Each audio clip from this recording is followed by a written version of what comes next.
Hey everybody, how we doing? Welcome to Golden Guys. Thank you for being a friend. Thank you for being here. We've got a special guest, of course. We've got not only is DS here, but we brought back Paul, and Knights Bold will be joining us right now. There he is, right there. There's Knights Bold. Hey, Hey, we're live. He's driving. Look at this. can you hear me? I hope I can hear him. You're Live, here. Seattle Good. traffic. And we have a special guest, Rod Metarod. The guy who brings out every contest and everything that's going on, as well as he's a Golden Age fan, so that's a good part of everything. So right now, we're going to kind of do this without any set topic. We're going to throw things out to everybody. And one of the topics I was just going to do, really quick, topics of the year is how did Heroes Con go for DS Comics? Because here we always talk about cons. So DS, talk about the cons, and then I'll get to the chat. Yeah, the con was great. There was, I don't go to a lot of cons, but I went to Baltimore last year and then Heroes Con this past weekend, and a ton of dealers, a ton of books. Really blown away by how much stuff was there. I can't imagine there's many cons that have more dealers and more books than that, and that's what I heard from other people that were there. So I sold some books, and then I did a video earlier today. If you want to see more detail on these books, you can watch that on my channel. But some of the highlights were this Alex Schomburg robot cover that I picked up, Brick Bradford 6. Which I'm a big fan of. Yeah, it's just a book I've wanted for a while, and I picked up a raw. It's like a VG minus, so really nice one there. Picked up just a classic Spirit cover, Spirit 21. Just a really good noir Spirit cover. Love the dark colors on this. That's a pretty killer book. This is probably VG range. Picked up a low grade, very hard to find Smash Comics 3, second ever robot cover. It's got tape all down the entire spine. I think it was probably split. It's hard to tell. There's tape on the inside as well, but a book you never see, and I was there, and I'm like, I've got a price on it, so I was like, yeah, I'll get it. Really cool early book. This is 1939, so the oldest book I own now. Congrats on that. Hey, That's always a fun thing. who was the artist? Yeah, that's a cool book. And then I got a really high grade Bernie Wrightson 100 pager. I've been looking for one of these in a high grade. This is 9.0 range. It's a tough one to find in a good grade. Yeah, nice square bound. It's still squared up nice. It hasn't been improperly pressed. It doesn't have any nicks or creases. It's solid. Both sides are black too, and it's blemish free. Dealer threw this in with it. Nothing special, but just a cool. Oh no, that is a special book. That is copied so many times. That is a homage to an old Golden Age cover, and it's homage again to a Werewolf by Night. Yes, and that's why I picked this one out of all of them. And this one is honestly like a 9.6. Yeah, it's a nightmare Uber cover. Yeah, really, really high grade too. And then I got two slabs.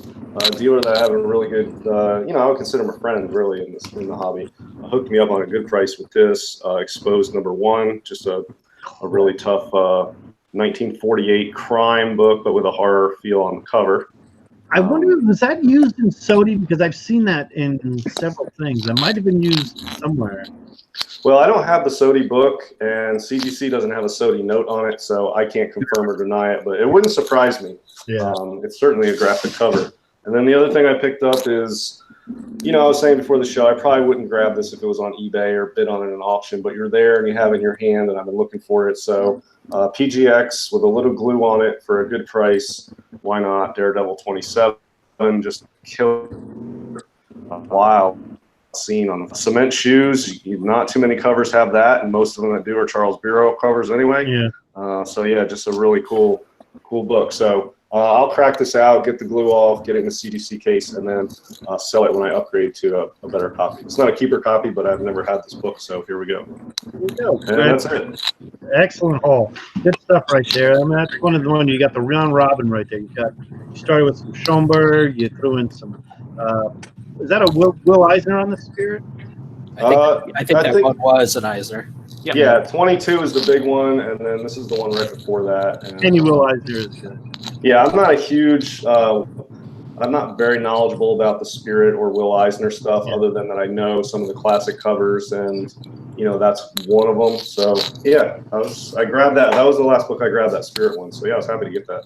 Very cool. Well, I'm going to shout out the people in the chat, just thanking everybody for being here right now. Chris Barrett, thanks a lot for being here. Number one in line. TJ Watson, very good to see you, my good friend. Just finished Jesse Dunstreet, very cool. We've got, of course, DS is here. Comics for Thomas. Hey, good having you here. C. Woodard Newsstand is in the house. Love that. Bake the Snake. Very cool. Marvel Hunter, how we doing? Good seeing you. We've got Mr. Gretzky, 9966. How are you doing? Comic Head 84, always one of my favorite people. The Macho Head 84. Mastodon Donnie, very cool. Good seeing him here. JP's Buddy Collecting, how we doing? Very cool. We've got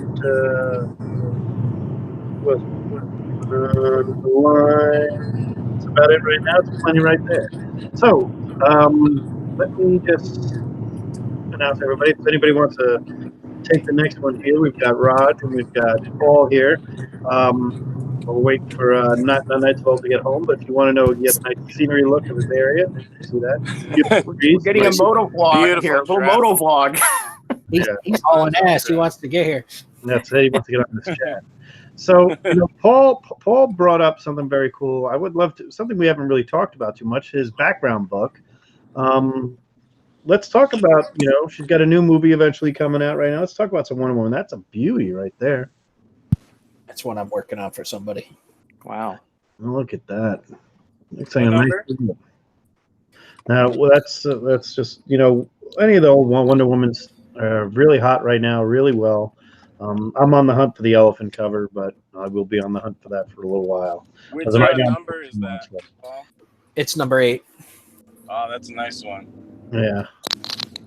I'm sure we're going to get some more Wonder Woman when Knights gets here and everything else. Raj, why don't we ask you, tell us your Golden Age passions or quirky things you like to cover. I'm not saying you have to go after elephant covers or shark. Well, yeah, I got this one, and you're on it.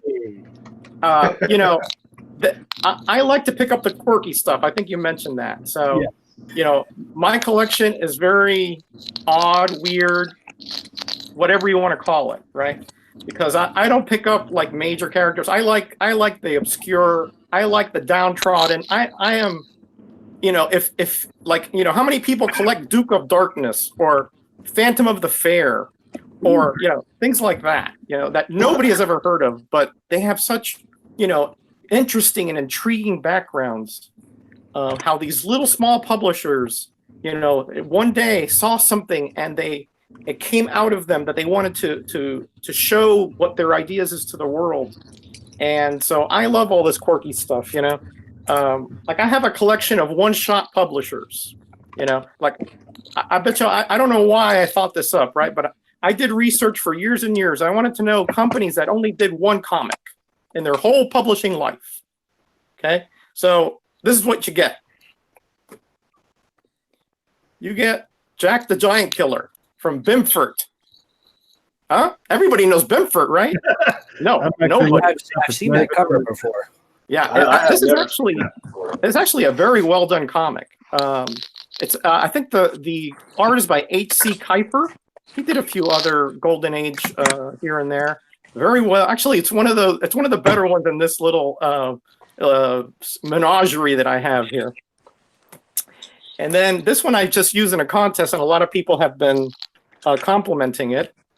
Love that cover. That's Bob Powell, Paul. That's Bob Powell cover right there.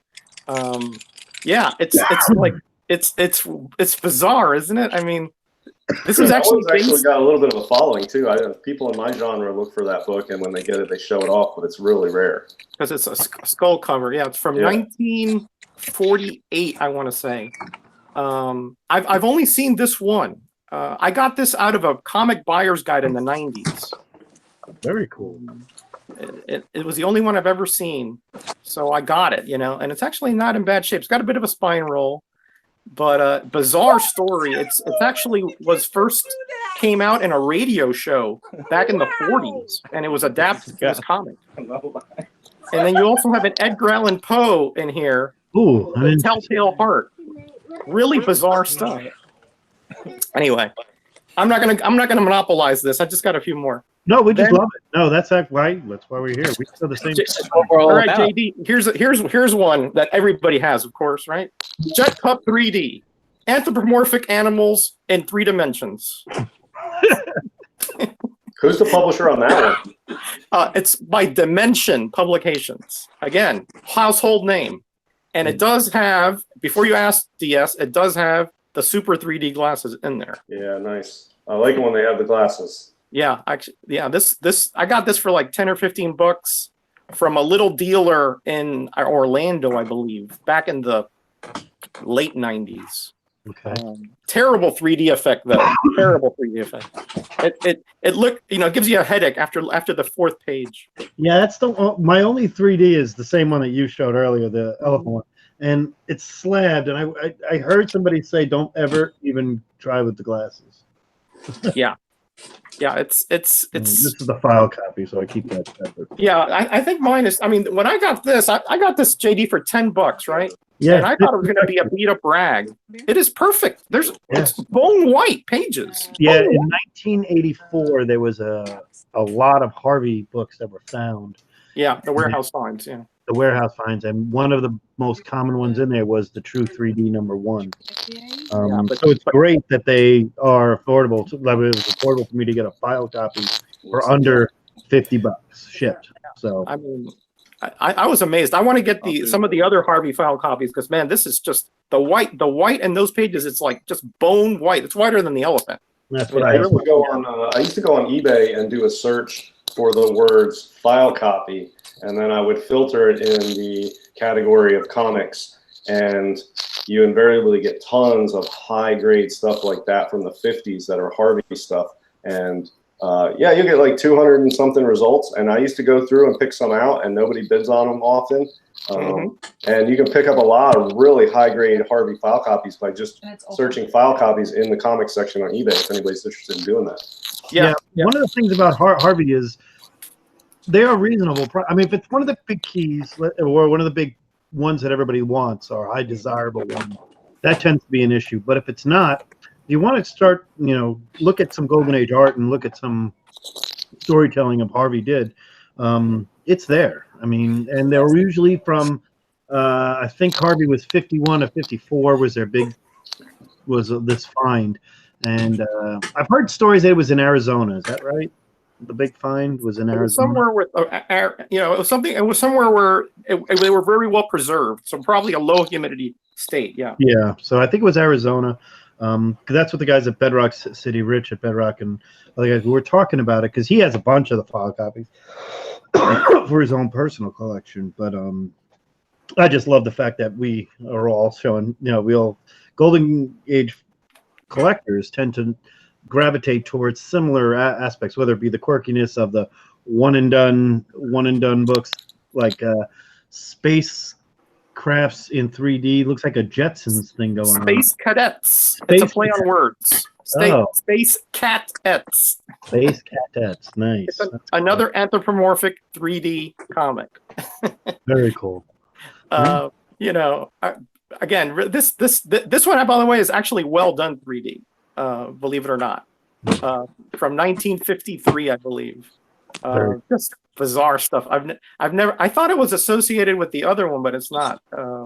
One's dogs, one's cats, but they're not associated. Just really bizarre. Look at this figure here. I mean, just hitchhiking in space. I mean, well, you got to get around somehow. It's kind of like what Tony Stark is doing.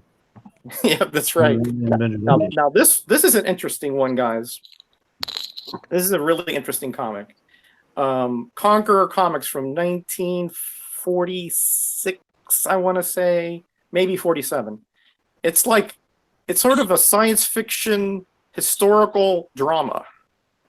That this guy goes into space and he winds back time. When he comes down, the Huns are in charge, and bizarre stuff. No wonder it was a one and done. I mean, it's so confusing. You don't know what's going on here. But nice cover, I thought, especially the robe there of the Oriental. Very nicely done, ornate. Yeah, that's really nice. but bizarre stuff. Bizarre stuff. Okay, then if you want to talk about bizarre, here we go. I'm back. Oh. Hey, there he is. The Roger. timely master is back. Adventures of Homer. Adventures of Homer Cobb, right? And this was a one and done. Also, it's an Archie clone. That's all you need to know, right? Okay. There's nothing too. Homer Cobb. Yeah, Homer Cobb. It's nothing too weird here. It's just an Archie clone. But and as you can see the date up there, I think September 1947. But again, just it's really a big comic, even for Golden Age. I had to find one of these super top loaders that are just so darn big and thick. Yeah. There's only 3 on the census for that. There's only 3. Yeah, and the highest is 8.0, and then there's a 4.5 and a 4, and that's it. Yeah, that's like a 1.8 or 2. And this is like the worst of the bunch. Swamp Malone, 1955. It's obviously comic code. Just not good Early. at all. That's an early comic code right there. Yeah, early comic code, but not good at all. I mean, just uninspiring stories and art. Not good at all. But it's part of the set. Last one is obviously the best. Right here we go. Oh, okay. I think I've seen that. Atomic Thunderbolt. Yep, that was on. I saw that on the CGC website recently. Somebody was talking about that. Yeah, this actually I got is slabbed 1.8. I'm not a slabber, but JD, I know you hang out on the board sometimes, right? Yes. Well, about 12 or 13 years ago, I won a contest from CGC and I got a free slab, and this was it. Oh, there you go. Very cool. Yeah, I definitely was on the board just a little while ago. I have 102 messages, but that's usually wow. That's us going back and forth. Somebody with this and back and forth with a couple of the dealers, all Golden Age related, but cool stuff. I'm definitely gonna that Thunderbolt is a highlight. I'm gonna take a screenshot of that one. That is a really cool comic, by the way. It is one of the first Atomic Heroes that it's not the first. I think that was in Headline Comics, I think, but he's one of the very first, and this was the one and done. Even though the story says continued next issue, no, that was it, one and done. I really love this cover. Got it for $40 on the Comics Buyer's Guide in 1998. I think that one was mentioned in Comic Book Marketplace. Did a article about Atomic Heroes, and I think they mentioned that one. Oh, okay. Yeah, because there's somebody who some of my mad messages have to do with me changing it to Atomic Age on the website. But so one more, I want to shout out Chap Poke and Joe. Welcome, Biggie Shack. Good to have you here. We've got here Comics Must Explain. Jason, always good. Marvel Hunter, very nice. Thank you very much for being here. Big Shack. We had somebody else I wanted to say hello to that I missed, that I just want to make sure I got. Real Comic Book Talk. There he is. Very excited there. Nice. So, Paul, now that you're feeling somewhat back to better and everything else like this, what have you been? What's been on your radar, your personal radar, that you've? I've shown you some mummy covers and stuff like that. There's one that I found, not a Golden Age, but there's mummy covers out there that I've been searching for. Is there one that's got to be what's the cover? I mean, elephant-wise, it's definitely Adventure 34. That's what everybody wants. Yeah. What's your mummy cover that you're gunning for? The one I'm going for right now is probably Black Hawk 21. Very nice. Nice. See if I can. So, one question I had for the group is: anybody catch Airboys? They're getting hot. I'd like to get the first appearance of Valkyrie. Nice. Yep. That was one I just saw out there. Airboy with Valkyrie, and it's expensive. It is. He wants a lot of money for that. First, the Hillmans are very underrated comics. I mean, you got the first Heap in there. You got the first Valkyrie. Very underrated comic company, in my opinion. So, did you say someone has that one? On CGC website, yeah, I've seen it out there. Wrong issue. It's 53 for the Black Hawk. 53. That's what it looks like right there. Yeah, Blackhawk's got a couple that I like. I think I know the one you're talking about, Paul. They also have one with it's like a hooded skeleton. I don't know if it's the Grim Reaper, and but it might be a military comics instead of a Blackhawk where that's real cool. Let's see that one again. I'm going to put that on so everybody can see it here. Ooh!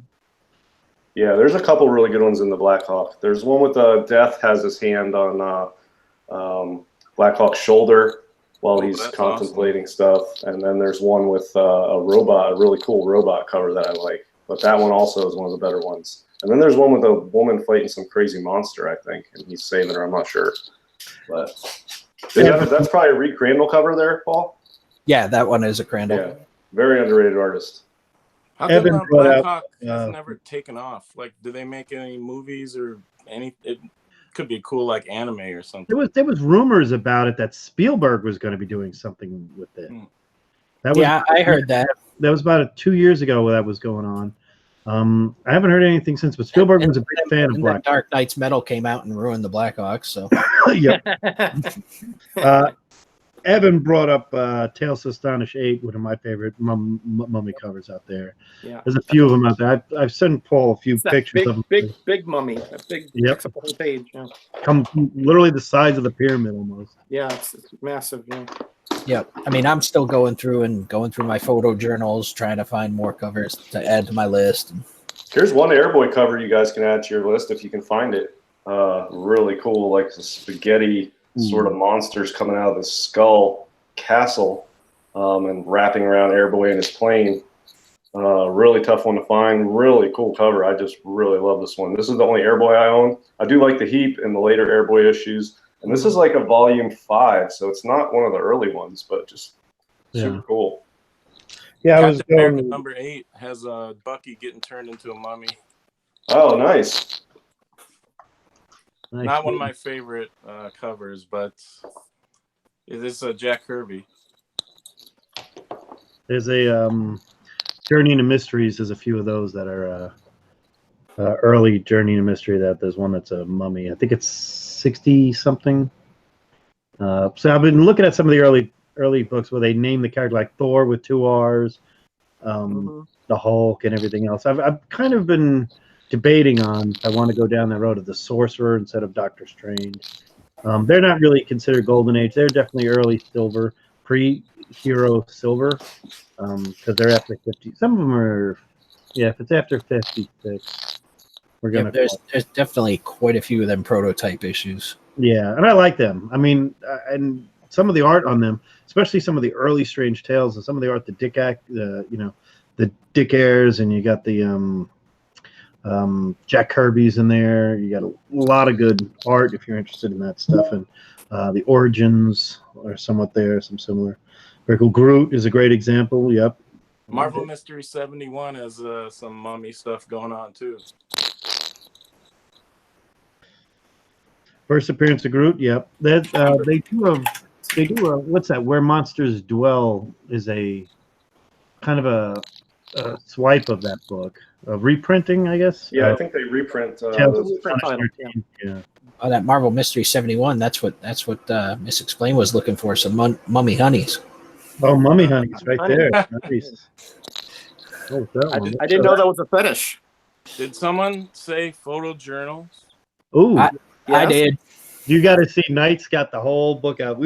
I would love to do it, but I don't think I could see. I have to pull out a magnifying glass. I have to bring out the dentist light probably to see the covers. Well, let me tell you what I did on my time off during Heroes Con. Mummy Honeys. I've never owned the Gerber photojournals ever. I've never owned them. But I recently got a box in the mail that was really heavy, and I didn't order anything super. The only thing I ordered comic books. I opened it up, and I got both volumes. These things are heavy, of the Gerber photojournals from Knights of Old as an AOK. There you go. Awesome gift. I've never owned these as my first copies, and man, I studied these over the last week since I got them. I've gone through both of them twice and taken notes on everything in here. I got a notebook back here. What have you I- done, I- Mike? Here I What that have you I'm done? taking notes on. You've created a bigger monster. Every Golden Age collector should have those. He wasn't gonna Yeah. do it. So- so I'm I had to I'm make going it to happen. bite the bullet and do it. We have Yeah, I mean, I've always wanted them. I don't want to spend the money on them. And, you know, at Knights, you said that you got a good deal on them. I think they were damaged. These things are in great shape. They're, like, pristine. I mean, there's a ding on the bottom of one because each one weighs, like, 20 pounds. Oh. That's it. Yeah, I got mine like a year after it came out, like half price. It's amazing how many people bought them and then they said, oh, they're just too big. And I was like, gimme. You'll keep that forever. Oh, Yeah. Paul, do you have there's a Nightmare issue with a mummy kind of like on the side. It's a purple background and has a mummy on the left side. See if I can find my list. I know it's Nightmare. I'm positive it is, and it's got like a lady in the foreground. I love that cover. I mean, I don't remember the issue, but I've seen it before in shows and things like that. Here's By a the way, cool another- pulp that I don't know if I ever showed. Ooh, the Green Shadow. Let's put that up there. Looks like is that Set a up frog the down there? What is that? Is that an A eye with lady and a frog? fish. I don't know Is that who the A artist. big old bass right there, and a nice piece of bass. Yeah. That might be a Virgil Finlay. He did a lot of stuff in Yeah, that it title. is. It is. Yeah, Virgil Finley. Virgil Finley. Okay, Nice, good. nice ball. Good eye. Oh, I got something to show you, DS. I'm down. Let's see it. Speaking of pulps, Kelly Frias. Ooh, Yeah, dude, that's killer. nice. God, you gotta love that. This is the Yeah, pulps. There's a lot of stuff inside pulps. It's not like comics where it's only the covers. Pulps have a lot of cool stuff inside them too. Oh yeah, yeah. You got to actually read stuff, guys, right? Oh yeah. Better look at this one. Oh, that's a nice, better copy of That's it. That's it, Paul. That's it. Yep, that one's on my list already. Okay, Put beautiful. It's a beautiful comic, man. Beautiful. that up there. There it is. Nightmare. There it is. Yeah, that's a beauty. That So, one's a mummy cover and a headlight cover. And a headlight. Jason, Yeah. Yeah. Comics Misexplained has officially flagged that as the Sass and Bass cover. Sass and Bass. So we're good with that. That's trademark, by the way. So welcome, Who Dat Comics. Always good to have my good friend Russell here. All right. You know, Paul, I might know somebody that has a really high grade copy of that Nightmare 11. I will check. Okay. For you. As in himself. Another we were talking about the photojournals. Another series of books that's really good if you're into collecting Golden Age stuff. There's like 6 books in the series. This is just one of them, and it's the Illustrated History of Crime comics, and they were written by Mike Benton, who did the Comic Book in America or whatever. Yep. He did one on Golden Age heroes, Silver Age heroes. He did one on horror comics. Is he the one who did the Matt Baker history book, the one with the girl at the bottom, the cover girls of Matt Baker? He may have. Yeah. Yeah, But I mean, the they're- Benson these are Benson stories. books are must-read stuff. They're in most libraries if you just want to check them out. They really are high-quality stuff. This is a pretty good pulp book. Fairly recent, in the past like maybe 5 years or so. It's pretty good. It's pretty thick.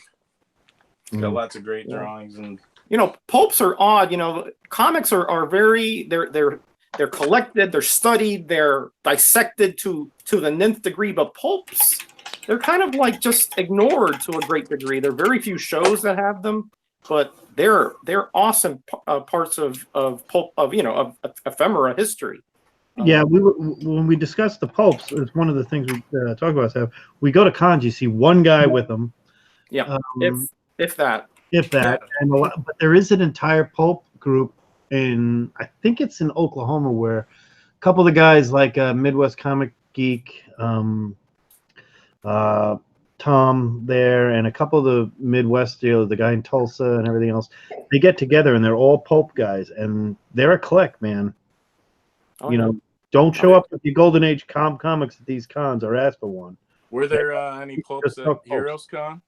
Yeah, there was a book dealer that had some just random Americana some figures, some just old random stuff, but a couple random old comic books that weren't worth anything, and then a couple boxes shoved under their little bookcases that were like short boxes for comics. Well, I pulled it out hoping to see comics, and I'm looking through it, and it's just both of those the two short boxes filled with pulps. And I went through them, and there was nothing earth-shattering, but there were some cool ones. But I asked if they had more pulps or if they had a brick and mortar store, and they do somewhere. And I got their card, and it's here somewhere. But they just grabbed a couple stacks of them to bring to the con, but they have a ton of pulps at their store. So at some point, I'm going to go visit them and Nice. see what they've got. I got the impression they have high-end pulps, but they didn't bring them because they don't think it's worth the risk of bringing high-end pulps to a Comic Con they won't sell. So most of the ones I saw were in the $20 to $30 range. But there's a Comic Con for pulps called Pulp Fest, and I think it's in a different place each year. And this year it's in Pittsburgh. And I think it's in August in Pittsburgh. It's called Pulp Fest, and it's like all the Comic Cons wrapped together. But it's for pulps. So they don't have like as many cons as comics do. They just have like one big one each year, and it's Pulp Fest. They probably have some other ones, but August in Pittsburgh, I'm going to try to go out there. And I don't want to spend a ton of comic money on pulps, but I've never been to a Pulp Fest. I think it'd be cool. So, some of those fiction house, like the Planet fiction Stories. house. Oh man, They're all flights, yeah. those are off the charts good. Yeah, those crossover books that they did the same cover for the Pulp, yeah. pulp and For the, the and pulp the and comic. the Painted covers, yeah. That's one of my favorite things about the Henry Whitman stuff and the Joe Doolin, Jack Kamen stuff is that you always get you can find some of the pulps, especially the Jungle ones. To be honest with you, is one of the most popular out there. So it's really cool. I do have. I have to break out. I do have a quest for about 5 or 6 elephant pulps with good girls on them that are hard There to you go. find. So That'll I'll keep show you. you. I'll show you my Grail pulp if you guys want to see my Grail pulp. sure. Sounds And this is an personal. issue of The Shadow from 1933. And this would be the Shadow. all-time best pulp for me to find, and Oh it'd yeah, Street be and Smith. Yeah. hell expensive. But I mean, that's an awesome Yeah, pulp. Biggie Shack said pulps are awesome and not too expensive. Clearly, hasn't ever tried to buy like a Brundage cover or Yeah. Yeah. Yeah. There are pulps they go from anywhere for $10 to $10,000. Yeah. You see, DS, that there's a guy in the CGC forums that has the original art to that. And he What? has Oh my pictures of god! it, and it's amazing. It's amazing. Oh sure. I don't even know who did that, but that's I'll one of dig the it best pulp images ever. Find it Yeah. for you, I think. I've always been a huge Shadow. I mean, I grew up. My dad got me into it. I used to listen to the old Shadow radio shows, and I still listen to old radio shows all the time. So Shadow stuff is definitely in my wheelhouse. Oh yeah. Yeah, I like the mystery, and they don't have in pulp. They don't have horror stuff. They have what are called weird menace. The horror word in pulps is weird menace. So they have sci-fi, they have western, they have mystery, and then they have weird menace. So anything with a monster or anything that we would consider horror is called weird menace in the pulp world. So those are really my favorite, and that one will be the top of the list for me. Yeah, I like the science fiction pulps myself. Those are the ones that I always like. Here's another Kelly Frias cover, by the way. Nice. Did Ray Bradbury do a lot of the pulp stuff, the science fiction pulps as well? I don't think he did a lot. There were some that were adapted. Yeah, because I'm trying to think of all the Ray Bradbury stuff that I was going through. but he did a lot of those digest size. Yep. With, They were smaller. yeah, with frontispieces and interior art. Just splashes. But Yeah, I remember. I've never seen one of his pulps, but I'm sure there are a few. Yeah, but I've just never seen one. There are two things that make the pulps really expensive. One is the cover, and two, basically all the good horror and sci-fi writers. That's where some of their first stuff showed up. I mean, H.P. Lovecraft stuff showed up in the pulps. Robert E. Howard, all of Robert E. Howard's stuff, including Conan, showed up in the pulps first. Yep. It's First Twilight Zone. Wasn't there a Twilight Zone pulp? Yep, I think Ray Bradbury did some stuff in them. I saw one of the covers someone was showing Paul Anderson. Yeah, Nice. you're right. A lot of, 420. Nice. especially in the sci-fi, you find all kinds of the top writers even like Wells and stuff like that have adaptations in pulps. They're just Yeah, there's a ton of H.G. Wells stuff in early pulps. Very cool. I would say the 30s, if for pulp collecting, the most valuable sought after stuff is in the 30s, and of that, the most valuable stuff is the Weird Menace or the mystery stuff that has gruesome scenes. There's a lot of female scenes on it, and then there's like the silky smooth Brundage covers, and those are that's the 30s stuff that you're looking at. In the 40s, there's a lot more sci-fi and a lot more gangster type mystery thriller stuff, and I really like that. But that's where sci-fi really took off, was in the 40s. I mean, there's a good bit of like Frank Paul stuff in the 20s and 30s, but it seemed like that was overshadowed by some of the other stuff. But then in the 40s, I think sci-fi really took off. So the sci-fi pulps, I think the best stuff is in the 40s. But I'm no expert. That's just me looking at it and refusing to spend money on it because it's comic money. So I look at it and I don't get it. So that's just what I think. If I find any, regardless, even mid 50s when they sort of got rid of them, I'll buy them. I mean, if the price is right, because comics are a lot more accessible than pulps. When you find them and they're cheap, I just get them. I don't ask questions. Plus, pulps are, especially if you can find them in any kind of condition, because pulps just fall the hell apart.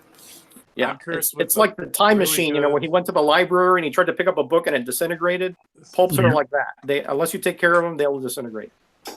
I'm cursed with really good taste. So, of course, the one I want is probably the most expensive pulp. Oh, of course, the Conan. What's that, the first Tarzan? First Tarzan. Tarzan. And not only that, that's an Argosy book, but it's an all-story from 1912. Wow. So not only is it super historic, it's super old, and it's there's only like 10 of them in the world. So, that's good taste. Great Good luck. cover. Yeah, that's awesome. How many are those in our existence? Because I've never even seen one in pictures like that. I think when we talked about it on the boards last, they think 10 or 15. Yeah, I've heard under 20, but no more than, but like 8. Wow. Well, because one of the guys in the boards has one. Yeah. There's my pulp grail. That's a nice Brundage cover there. Yeah, weird tail. Brundage cover, and it's the first Conan. Oh wow! How much does that go for? $2-3 grand in low grade. Yeah, and it's probably even more than that, depending on where it's sold too, depending on where it shows up. Because some of these show up on some of these auctions, like on a heritage site. If that shows up in a heritage auction, it'll go for buku bucks. Yeah. And everybody will bid on it. Yeah, if it shows up somewhere else, like at a con or something, you can probably get off a private seller at a reasonable price. But Heritage has a lot of pulps. Every week they have pulps. And I've been watching them for years, and I've bought some old pulps of the Spider from them, which I don't have anymore. But they used to be cheap, and I was picking them up off Heritage. And now the prices are going up on pulps, especially on Heritage. They're a leader in prices on that stuff. So good place to find them if you have the money. There's got to be a place to get them cheap. I just don't know where. We got to hit the con in Pittsburgh. I'm sure they know what they're doing at that one. A good place to find pulps is old or stores or dealers of old books, not like a bookstore like Barnes and Noble. Yeah, antique stores or bookstores. Yeah, I found a whole box of them at an antique shop back in the early 2000s. Unfortunately, they were the time machine pulps. They just disintegrated. You couldn't even pick one up. Yeah, I'm gonna look for some that are. They were all Street and Smiths. Oh wow! Classic. Yeah, I think I've seen a few weird tales at this shop here and there, and this guy's just breaking it down. But he just got a huge lot in. He sent me a text the other day. He says, "Come on by. I got a bunch of comics and old stuff I need you to look at and help me price. And of course, you get your cut." And I'm like, sounds like a good week afternoon for me. Here's one on eBay that I haven't pulled the trigger. This seller will not. This seller has 2 copies and will not come down off this price, and I'm just not willing to spend what it is. But this is one of my favorite Brundage covers, Weird Tales, and it's just such a cool torture wheel cover. It's just such an elegant cover. But I don't want to, and it's reasonably priced. I'll be honest. I'm just not going to spend that on a pulp, and it's really not that much. It's like $300. Nice. I want to shout out to a couple of people who just showed up in the chat there. Discovery Bay, we've been discovered. Thank you very much for coming here. Thomas Wayne, thank you very much as well for joining us here. For Three Guys Stole a Truck. I like that. And there was somebody else who just joined in. I got him. Steven Spock. There it is. Steven Spock. Good having you here. Really enjoy you guys being here. We're talking about pulps right now. Pulp relation to Golden Age and the differences here and there. While comics may be more readily available, pulps are harder to find, harder to get in good condition, don't have the popularity of comics, but there's a desirability factor there for, I think, for every one of us have named pulps that we want, So that's a good fun stuff we're talking about. Evan has the same luck as me. He's like, these YouTubers, they find boxes of pulps at antique shops, and I go to antique shops and find nothing but 70s Reader's Digest. Nice. Well, you don't find them left and right, but every 5 or 10 years, I'll usually find some. Oh, got somebody. Here's one. Marvel Science. Yeah, Red Circle, Timely one. $15 on eBay. So sometimes you can. Nice. This one's from the early 50s, so it's not as sought out, but still, that's a great deal. That is a great deal. This one was pretty cheap too. Stephen Oates, how are you? Good seeing you. I want to just give I have to do a quick announcement here about the Comic Core contest. Invite to Baltimore. Please make a video and tell us why you want to go to, or tell us a little something. Just make a video. Subscribe to the Comic Core channel, this channel. If you want to subscribe to everybody in the chat, that's great too. You can always sub everybody up. I love that. But we're doing that. We're giving away a couple of prizes. I know we're up to 2. I think, Chad, we're going to work on possibly a third. But right now we have 2 for sure, that we are airfare and room and board. You don't have to do the dishes, Paul, so that's a good thing, right? Room and board at wherever we are, and it's Baltimore Comic Con, and we got your con entrance as well. Looking forward to. We have a booth with a 2-spot booth on a corner right by Artist Alley. It's always fun to hang out with the Comic Core guys. It was the best experience I had hanging out with the guys at C2E2 and the Planet Comic Con. And anytime you can meet some of us and meet each other and have a good time and chat, it makes everything that much better in the YouTube world. Now that's out of the way, back to the how do they notify you if they make a video? I wanted to ask you about that. Okay. Just put it. Do they link it in that announcement video? Yeah, that you guys made? yeah. Do it in the announcement, and then I'll finalize. I'll make sure, Roger. I'll make sure I get back to you. Okay. When I talk to Chad. Can I think enter into they that put a contest? link to it there. What's up? Can I enter? Oh, anybody can enter, whether you remember Yeah. I'm not entering, but I'll be there. Very, very special shout out to Midwest Comic Man, Ball and Chain. Wifey. Yep. Good hearing you. So one of the Oh, funny. Wait, can I ask Metarog a question? please do. No, don't. Run it. I If was you dare. wondering what, Roger, you would buy if you were gonna get into Golden Age. What, couple characters would you be into? Well, my Golden Age Holy Grail is all Negro comics #1. DS knows about that because Is that is the one that's horizontal? no, Okay, because it's vertical, but it Got a was photo cover, right? It was the only comic that was ever done by all African Americans in 1947. Oh yeah. I know what you're talking about. And only one issue ever came out, and supposedly the story goes because of the distributors and the newsstands didn't want to carry it because of the stigma back then about the racial issues at that time. So it's possible it was barely even distributed. I think it only got distributed in some big northern cities like Chicago and New York. I heard. Yeah, is what I hear. So to me, that is like the ultimate one-shot Grail, But otherwise, I like the promotional Golden Age comics, and DS knows about these. These are General Electric promotional comics that came out from the mid-40s to the mid-50s, and they are just really nice. I mean, they have their newsprint covers.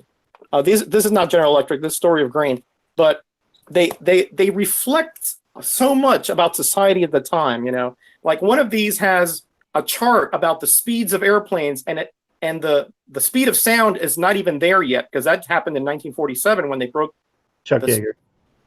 Correct. So it's it's again, these are just anachronistic in some ways, but just fascinating in others. So I really like these quirky Golden Age comics that nobody else likes, but I find them just fascinating. And I have about 16 or 18 of these. So I'd like to get that complete set. I don't know if that answers your question or not, Mike. That's great. Yeah. Sounds like I'm good. just surprised. The second like the thing big that I'd like to superhero. complete are these midget comics. Ah, These are Fawcett there's two series, 1942 and 1943. Now this one I believe is, if it says 11, it's 1942 because it's volume 1, series 1. If it says 12, it's 1943. Volume 1, series 2. And there's 12 of them. I have 10. nice. Oh, those are Spy Smash. Yeah. I'm missing the Captain Marvel and the Bullet Man. There's Mr. Scarlet and Pinky. And these are so cool because on the back of the 42s, you have the War Bond stamp. Minuteman. I mean, a lot of these guys, this is their first appearance in these little mini comics, like Minuteman, Lance O'Casey. Am I showing these? Are these? Yeah. Yeah, we can sound good. You're doing great. And again, these are quirky, odd. They were 2 for 5 cents, guys. 2 for 5 cents. Back in 1942 and 1943, while we were in the throes of the war. Isn't Black Cat's first appearance in one of those pocket-sized books? Gosh, I don't know, Mike. You got me on that one. predates Wonder Who, Woman. I know Fawcett put him out, right? Yeah. Yeah, Fawcett, correct. These are all Fawcett characters. Black Cat's This is- first appearance is one of the Harvey pocket comics by Harvey. I think. Oh, those are okay. called. That's Yeah. a different series, yeah. Those Yeah. are Fawcett's, I think. So anyway, those are the kind of quirky things that I like, guys. I love the quirky stuff. So that's part of. Well, what about if you had to pick one hero? One hero. Wow. I'm kind of partial. I'm kind of partial to the Lev Gleason Daredevil. Can't go wrong with that. No, you can't. Byro, I think, did a great job here. I mean, it's odd. He was, half red, half blue. He hung around with this team of boys. I mean, just odd stuff like that, which is so quintessential in the Golden Age. Mhm. So I guess that would be the answer then. And what if you had to pick one hero from DC or Marvel? Oof, Mike, you're getting me good. Trying to nail them down here. I tell you, man, from DC, I would probably go with the Spectre for DC. Ooh, Very- Fascinating character.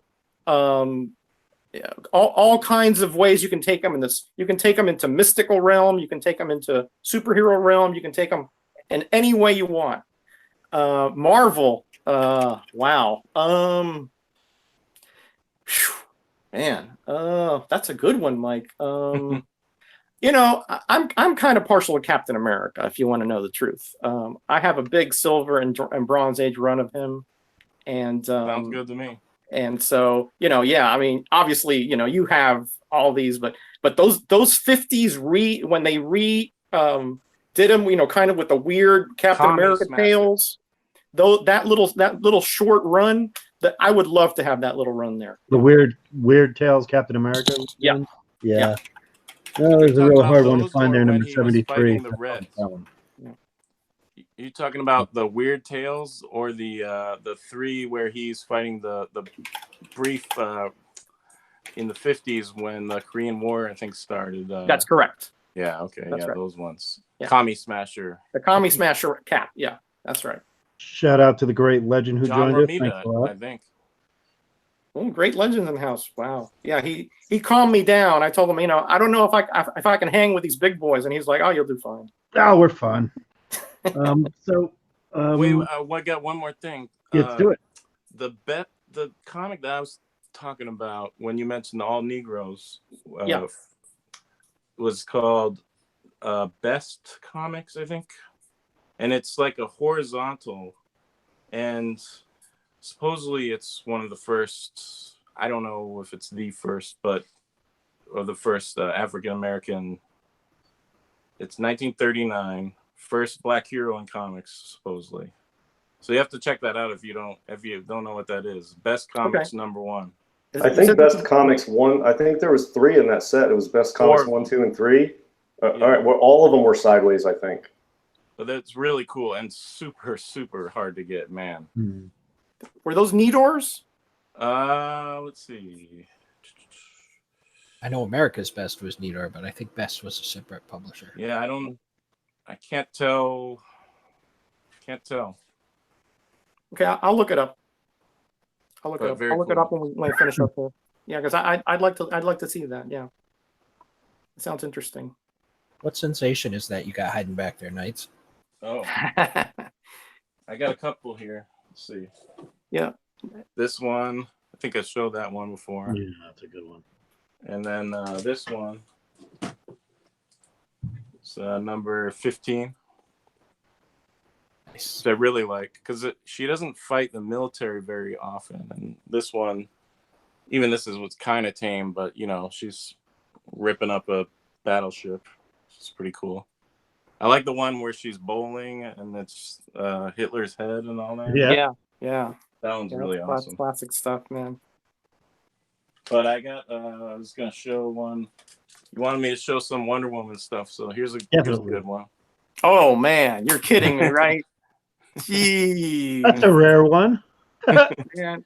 You know, Mike gives me an inferiority complex every time I see his stuff. I'm sure if you sold every single one of your comics, you'd have a way better collection than mine. No, I don't think so. You see, the way to avoid that, Roger, that envy when he shows that is just don't collect superheroes and don't collect timelies, and then I'm good. Like he can show, you know, a Marvel Mystery 1, a Wonder Woman 1, a Cap 1. Those not gonna phase me because none of them are on my list. So that's how I stay sane in this hobby. And I did finally. I won my Marvel 4 or 3 that I've been after. Oh, congratulations! Oh, did you get off the Comic Connect? I mean, I don't count it as mine until it's actually in my hands because you never know. But I'm just that type of person, you know. But you did get the one off the auction? it was a battle. It was quite a battle, yeah. Yeah, it was a crazy I was watching that one, all praying for you. And you know, I was thinking of DS because him and I both share kind of the like, well, you know, that T-shirt could go a few more years, I think. You know, we just kind of cut out a lot of things. Well, you know, DS only has one pair of pants, you know, so. Well, when a Marvel Mystery 3 comes up for auction, all of a sudden, all of your clothes are in great shape and will last another decade. Well, I already know that. The crazy thing that happened was, I think it was the day before,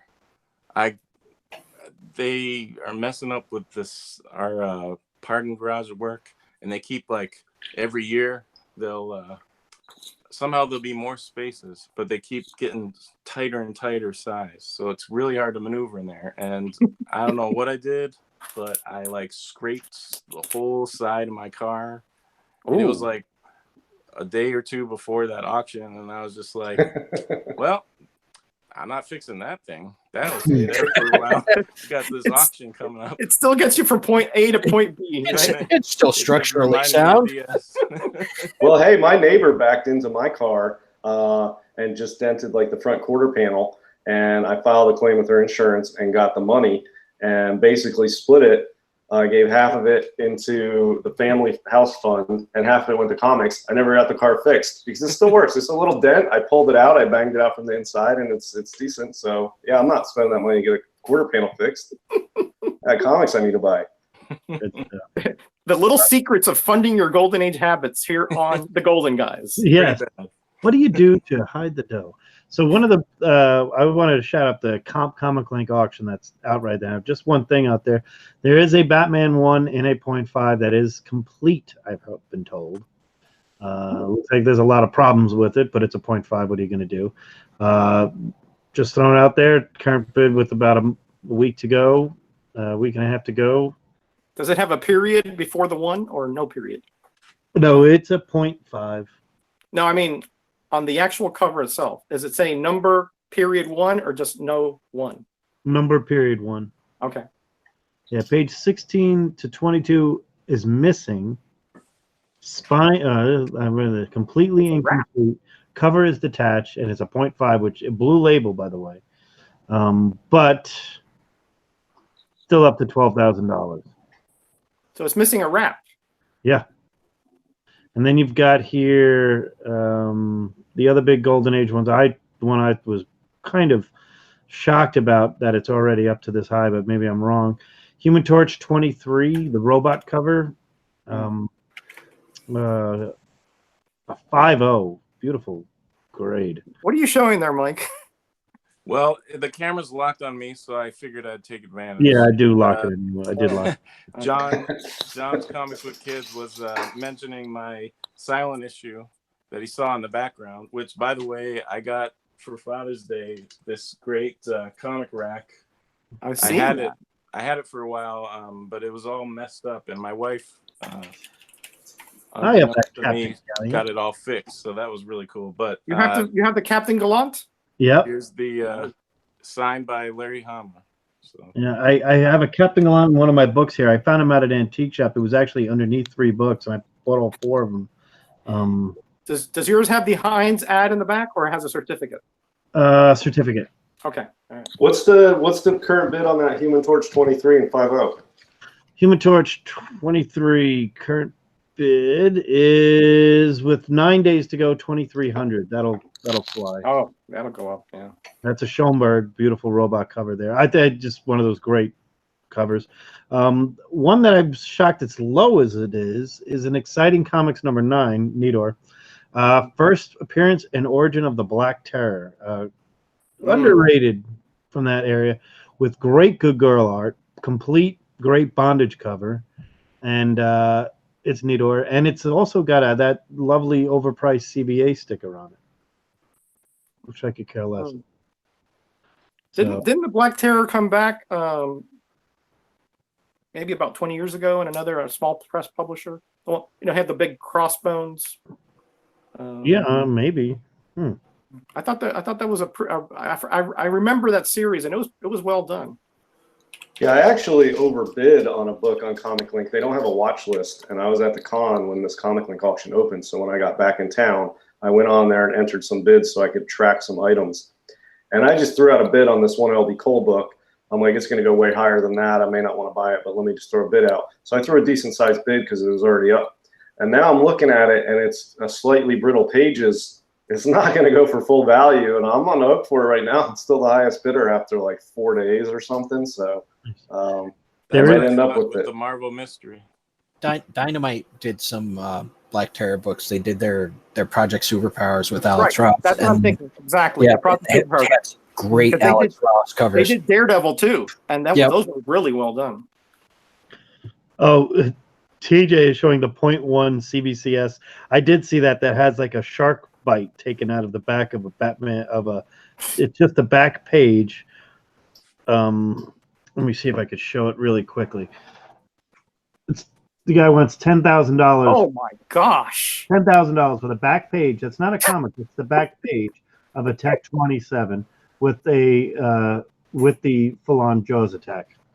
Yeah, I mean, that shows a difference in some grading styles by CGC and CBCS, because CBCS will have a 0.1, they have a 0.3, and then they have a 0.5. Mm-hmm. If that was CGC, it would just be PG. It would just say page. And they'll also do the NG for no grade or CBR for cover. But CBCS will still give it a grade. It would just be like a 0.1 or a 0.3. But that's probably a 0.01. But I mean, there's a Cap 1 cover wrap. Or it might just be the front cover, but it's just basically the front cover, and there's a chunk missing out of it, and it's on eBay for 20 grand just for a Cap 1 cover. So I don't know. I mean, I guess people must buy that stuff. And it's, that's for people who have a coverless book and they're going to do a resto. Yeah, if exactly. I was going to say that's one of those things. Well, one of the big things in this comic auction, by the way, for you Schoenberg fans, if you're interested, is a 9.6 Starling 51. Mm. 1948, 9.6. Oh. JD, Biggie says that the camera's stuck on me. Oh, it's on you now? Okay. Yeah, it bounces around when I was showing things, so sorry. Yeah, I saw it at the con. I saw it in This is the shark Wow. shark bite. There. Yeah, I saw an Exciting Comics 1 at the con, and it was a CGC 9.0 blue label with white pages. Was that Metropolis or Now, Go Collect. Go Collect? He Okay. also had a Spirit 22 9.6 white pages. Isn't that exciting one a robot cover too? It's not a robot. It's like a green. I mean, it might be a robot. It was like a green sort of monster or something with like squiggly Okay. arms. It almost looks like it has a pulp feel to it. I think that's. Okay. I can I thought it was a remember. robot, but maybe I'm wrong. It might be the one also with the winged creature on it. Oh, okay. And it's Guess not a the- Schomburg. It's Guess before the that. timely comic, and you win a no prize. Anybody? It's a Captain America something. Hang on. Let me see. Yeah. Let's see. We got Some here. great detail here.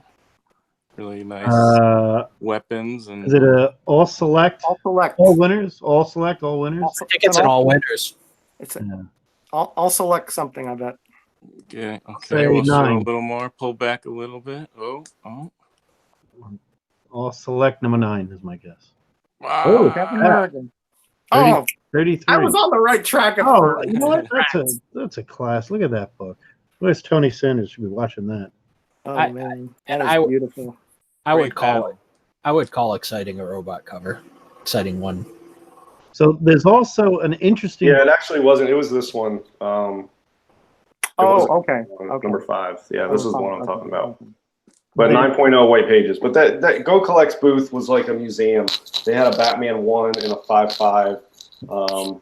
And I showed my girlfriend, and I was like, yeah. She's like, how much is that? I'm like, I don't know, probably like 300 grand or something. And then I just asked for the hell of it. And he takes it out and hands it to me, and he's like, it's 250. So I'm looking at it. I'm not a prospective buyer, but he's going to hand it to me. I'm going to look at it. So I'm looking at it, asked her if she wanted to hold it. She's like, no, I'm not touching it.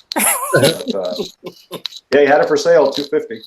One of the interesting books that I kind of crosses off a few different areas. It's The Dead Who Walk, the no number one, the original Walking Dead, they call it. Mm. Here it is. Look at this beautiful. Is that an Avon one shot? One of those? Yep, Avon one shots. Yep. Okay. So just Yeah, a real- it's fairly tough to find, but it's What not year? impossible. But, right. I've seen people talk about this book. saying It it's has Walk- Dead, it has Walk, so people kind of retcon it to the Yeah. Walking Dead. But that's, I don't know. I think that probably should sell for like probably 23 to 2400. I don't know what it's at. a good value for that one. Yeah, it's a 6.0. There's also a beautiful Human Torch #1 out there. 1.5 restored. Alex Schomburg, Human Torch, Submariner, Bill Everett, Joe 1.5? Simon. Origin and first appearance of Mr. Toro. It is a What? 1.5 restored, 1.5. and the restoration is slight. There was a great deal on a Human Torch #1 in that Comic Connect. They got a steal on that thing. It was like, I mean, I think it had some restoration or something, but it was really went under the radar. I think it was like only like $3,000 or something.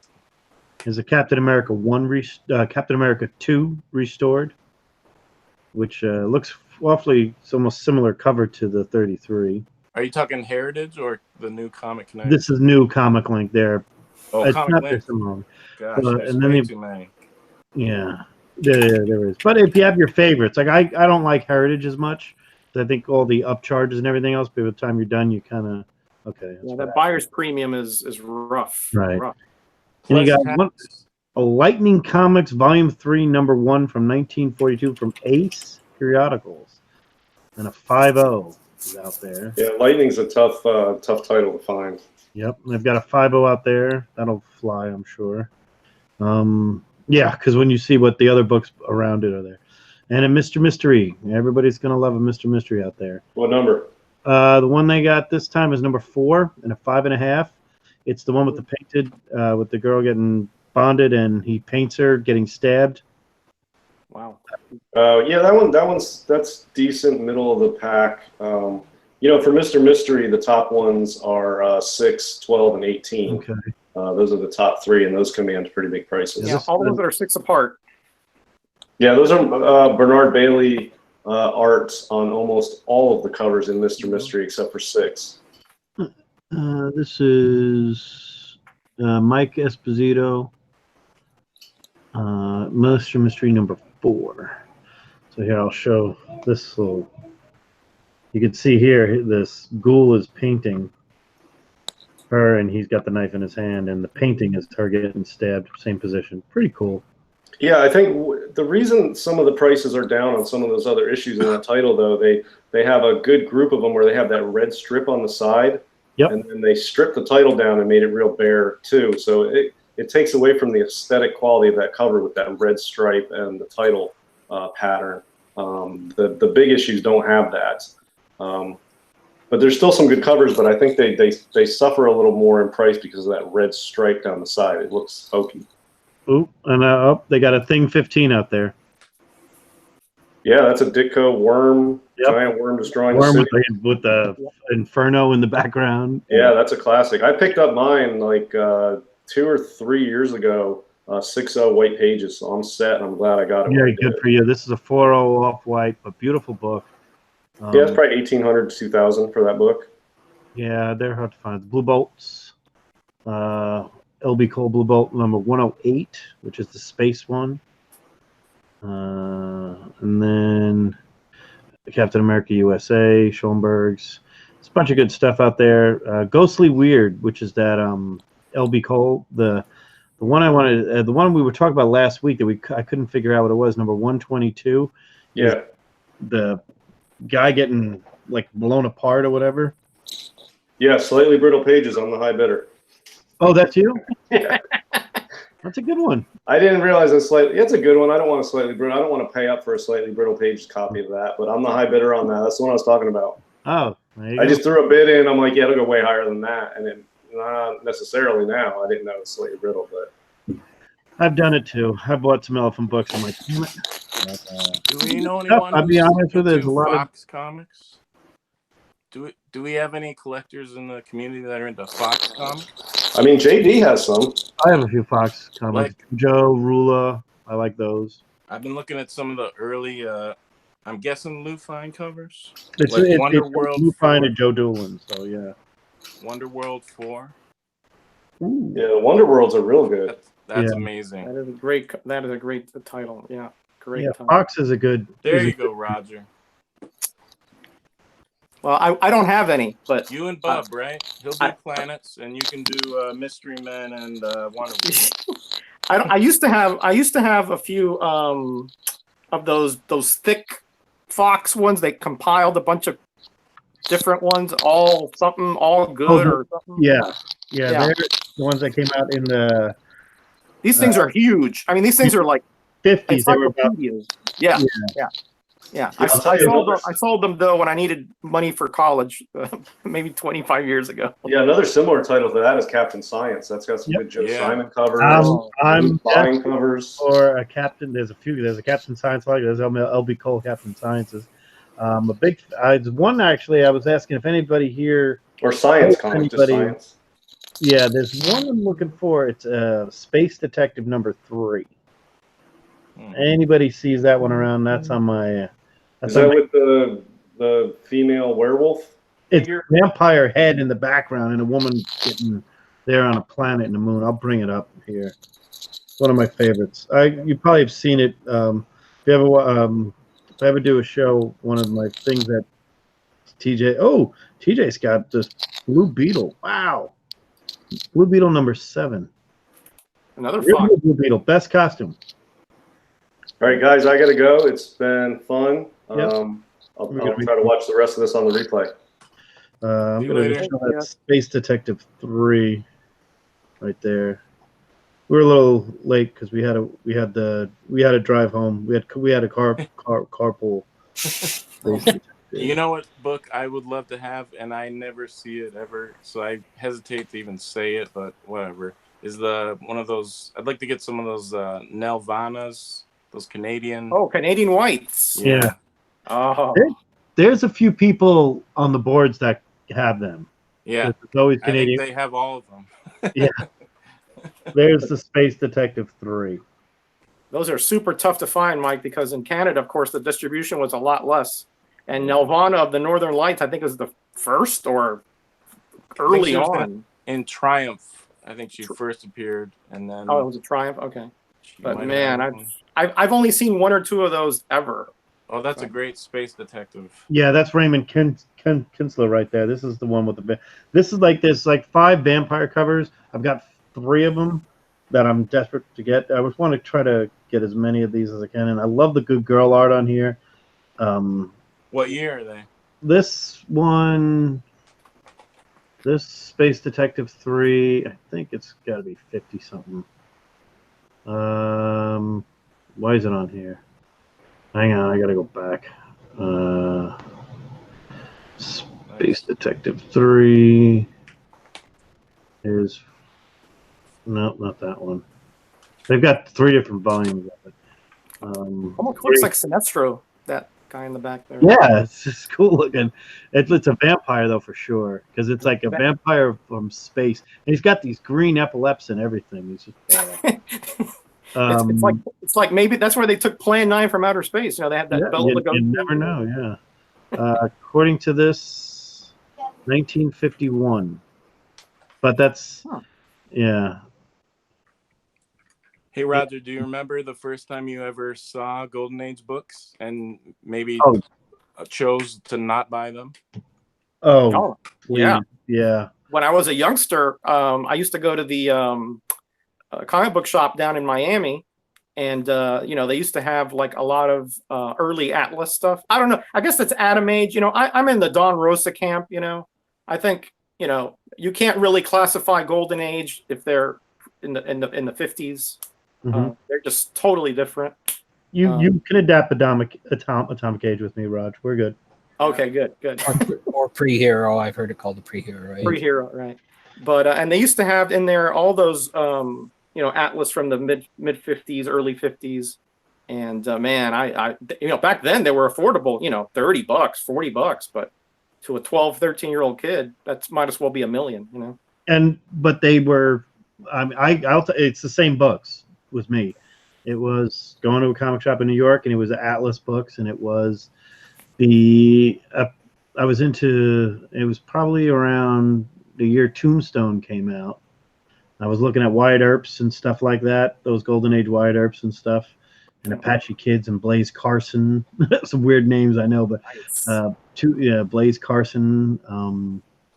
There was a few other ones in there that I liked, but I actually have the first appearance of Apache Kid. I mean, I know these aren't keys, but I actually went out to go collect as many Apache Kids and the other ones. And there was some movies that I watched when I was in college that were always on AMC at the time, were the Charlton Heston, Jack Palance westerns that were always on, and they were all, by the way, on Amazon Prime, which is driving my kids crazy because you can't watch Dino Dana. You have to watch, Charlton Heston and Arrowhead. Hey, it's culturally much better for them. Yes, okay. Yes. But he doesn't teach the colors and the shapes, though, as well. I remember seeing my first Golden Age at the 86 Comic-Con, San Diego, which attendance was only like 6,000 people. It's just hard to believe. Wow. But I remember going to a booth, and there was just tons of Marvel Mystery Comics all along the table. And I was just like, what is this? And they were all like, bigger. And I was just like, yeah, this is no good. No good? I just didn't. And then, later on, it just wasn't part of Marvel's like canon that they talked about really. So I just wasn't interested until about the 90s. Yeah, I didn't get not like I had the money as a kid anyway. So yeah, I know that's why I think the first when I first started collecting Golden Ages was the monster. It was Frankenstein's and whatever I could find. Some, those weird tales of the unknown and stuff like that. Yeah, those early Atlas stuff. Yeah. Yep. Yeah. And, that Tales was to it. And some Sonic, ACG stuff, very 'cause ACG was really available in New York at the time. There was a At lot. comic shops. Yeah, Yeah. ACGs were always around, and Yeah. I was into that scene for a while, but I They were cheap. regret not buying ACG were cheap. How about you, Paul? Say again. What's the question? When like the first time you remember seeing Golden Age comics as a kid, like, and maybe having the opportunity to buy or at least just see them, wondered if you remember that. Probably the first real Golden Age stuff I saw was when I was about 16 years old and I started working at a comic shop. Mm. Back then, now Were you a fan? when you were working at a comic shop, it's funny because I remember I talked to one of the guys who owns a shop here now, and he was working at one forever. He remembers he said I used to buy boxes of the Golden Age stuff, and he wasn't that interested in it, but he would have to buy them to get inventory for other people, and he would say, I don't even know what I'm buying. So he would turn around and say, $5 a book, $10 a book, because there wasn't that. And he said, he goes, I built an entire collection based on that. That's worth. He said that I sold to open up my big comic shop, and he wanted a comic shop of his own, and he did it through working at comic shops and then being a partner with the guy and saving and saying, all right, I'll buy these at $5 a pop, and he would get $100 out and get 20 Golden Ages, and then they turned out to be pre-code horror and everything else like that. And it's one of those things that, if you would go back to any year, if you could go back 1 year, you have 5 minutes to go to a comic shop in 1 year, and it can't be after 1956. What year, and what books would you get? We could do that next time for our next show, but we'll let Raj go out because Raj, you'll have to chime in on this. I'll come in on the chat. Yeah, definitely. Well, definitely want to know if you had to go back in time into 1 year and month in the Golden Age, and buying cover price, so you have $1 in your hand, 4 quarters for that amount, 10 dimes, let's say, because there were 10 cents a piece. You have to come back with 10 books that would be around the shelf at that time. So you could do 2 months before, 2 months after. Let's say a quarter of a year you could go back to at any time. And I'm gonna throw a wrench in the engine to my good friend Mike over there. You can't pick 1941. That's easy. Too easy. Yeah, too easy. I want to know something peculiar. To me, I know I'm going to do some research on it because it's not going to be an elephant cover. I know which ones I'd want. One is going to be an elephant cover, but it's a specific one. But it'd be fun, and I couldn't. So this is all personal preference. We're not talking about for value or anything. No, this isn't a hunt. This is what you would want. You could go back in time and get 10 books for $1 that you want in your collection. Now, when I mean want in your collection, because there's a good example is our own private collections. Everybody here collects something different. Someone might not be a Spider-Man fan like me. That's not. I have some Spider-Mans, or not an X-Men fan. I have a few, but I'm not after an X-Men one. I never will be. Right. I've been there, done that. Didn't care for it. Gotcha. Yeah. That's August 1939. You got Detective 31 came out, which is, and Marvel Comics #1 came out. You got the first Amazing Man #5 where he's there. You got Action Comics 16 and 17. And maybe I'll just take doubles. There you go. Take a few extra ones there. That's a great month. Yeah. Man, I could get a lot of those Centaurs. Those those are such cherry books, man. Gosh, those are good. Yeah, I would probably have to do around. It's in the 30s for sure. Yeah, and I'm thinking about a date already. So yeah, I'm thinking about a book that came out that I would want, and it's a jumbo, but it's a specific one. Which one? Jack Kirby's first work. Oh. Yeah. I thought you would pick maybe the Buscema. I own it. The one didn't he do an elephant cover? No, I own all of John's Golden Age stuff except for one called Lawbreakers Always Lose #3, And the reason why it's so hard because it's not only the first time that John Buscema was released, not his first work. His first work was Crime Fighters #4, which was a month later, November of 48.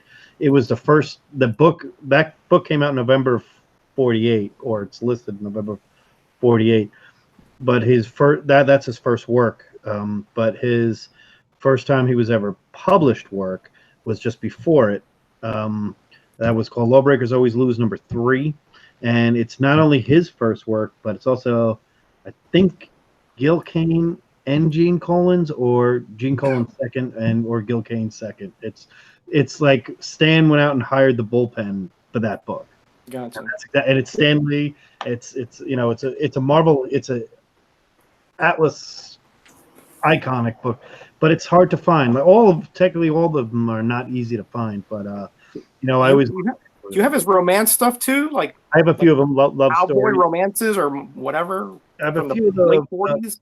Yep, it's the stuff from the weird publishers that he worked with. Yeah. St. John, for example, he worked a lot with. Yeah. I have most of his crime stuff. There are a few out there. There's a love stories. There's a boxing one that I actually, if you watch one of the hunts, the young men had the boxing story, which I got for $20, but I still think I should have won the hunt for that. Yeah, I saw that one. I agree. Yeah. I absolutely love that book.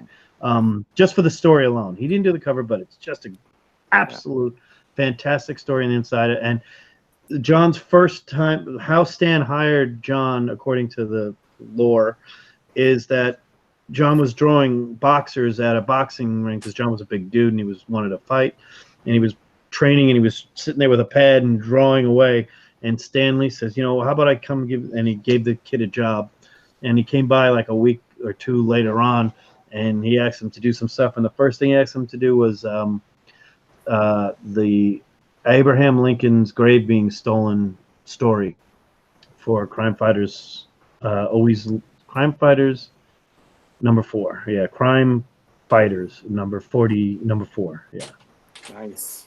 I got to drop, fellas. I got to work at 5 a.m. But Yeah, I got to get going too. Thanks guys. a lot, everybody, for joining us. This has Thank been you. Golden Guys. Thank you, Raj, for joining us. My pleasure. It's been an Great honor, having guys. you, Really. Roger. Been great.